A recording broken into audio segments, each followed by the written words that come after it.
So what we're going to look at today is how to start your paper 1 question 5, the narrative question, with both character and reflection to really hook the reader. We looked last time at starting with setting and before that in media res. This is another option which some of you might prefer. This is the question we're looking at, either a description of this mysterious place or an event that cannot be explained. So examiners don't just want descriptions of places, even though that first question was write a description of the place. If it was just a flat, straightforward description of this gate, it would be quite boring, because what you want to try and include is some character, even if it's just a description, because people are interested in people. And we're going to look at how to do this today. So one of the most powerful openings is a character's voice, thought, or feeling, because it lets us hear their perspective immediately. So even if you're just doing the description, if you're doing the description through the eyes of a character, that immediately adds another layer and it makes it more interesting. So what's more engaging, a flat description of the gate or a voice whispering, "No one has touched this gate for years"? That's immediately more powerful, isn't it? Because we are thinking, oh, we're seeing the gate through this character's eyes. So what are the benefits of opening with character and reflection? Well, it creates immediacy, doesn't it? That means you are immediately drawn into the story. You immediately connect with the character. And it builds voice. We start to know how that character is thinking and feeling. And it turns the setting into something personal. It's not just a background. It's not just a backdrop. That there's actually, it's going to be significant in some way. So have a think about that. Now, dialogue openings are quite helpful because they again create an instant hook. For example, "Don't go through there," she whispered, though her hand was already on the gate. So we've got a contrast there, an internal thought. She's thinking to herself, well, no, she shouldn't, but she's already, her hand's already on the gate. We feel as the readers that she's going to do it. And this works because it creates curiosity in the reader. We're thinking, who's speaking? Why are they afraid? And as readers, we want answers.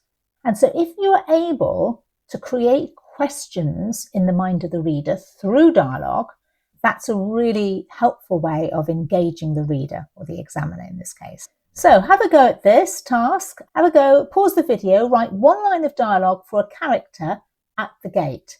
Make it raise a question in the reader's mind. Aim for intrigue, not explanation. So they don't explain everything. Keep the questions in the mind of the reader unanswered. Make the reader have to work to find out the answers. So thought and reflection openings. So this is where you've got the internal thoughts of the character. She had always hated gates. They meant boundaries, and boundaries were meant to be broken. Then again, it looked ordinary enough, but something about the gate made her chest tighten. So in both of those examples, we are getting an insight into the character. And the first one, it does show personality, doesn't it? There's a certain rebelliousness about her. Boundaries were meant to be broken. The second one, they're obviously more fearful and cautious. It hints at conflict, and conflict is another really important ingredient in your creative writing. So do think about using some conflict. And finally, it builds atmosphere even before the action starts. So even in that just one line, it's doing all of those things.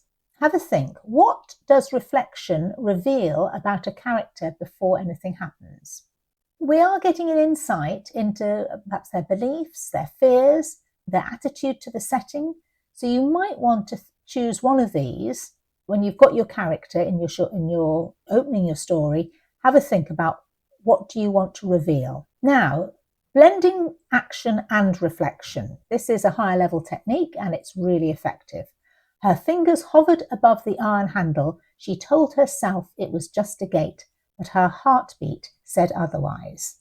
So again, we've got a bit of an internal conflict here, haven't we? That she's, she's telling herself it's just a gate, and yet she's obviously frightened. So we've, got that internal conflict, and that immediately creates interest.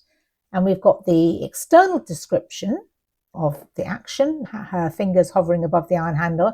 Then we've got the internal reaction, what she's thinking.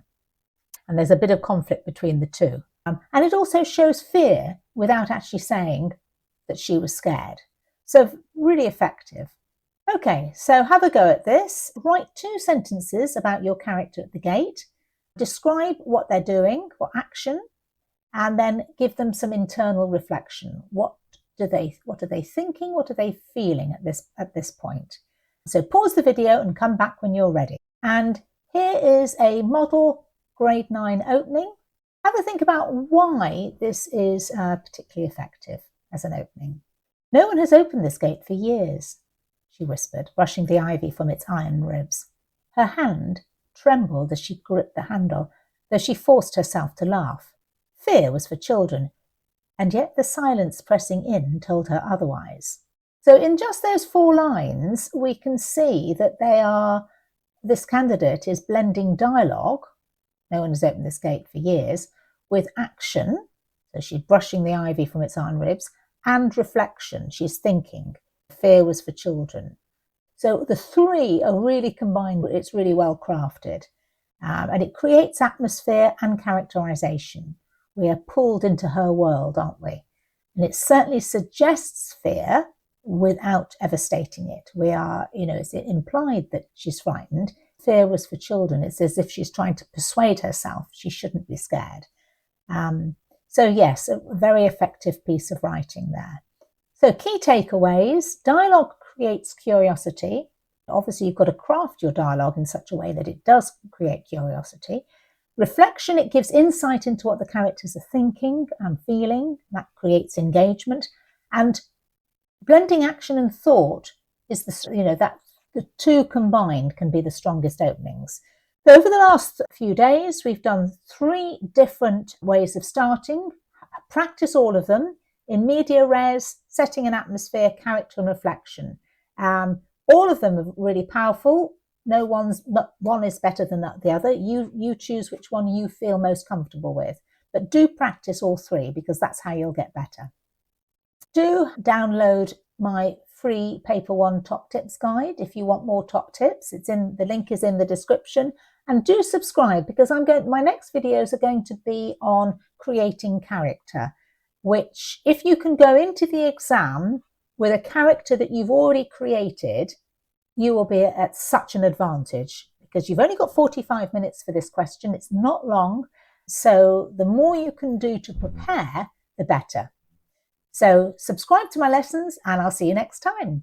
Bye.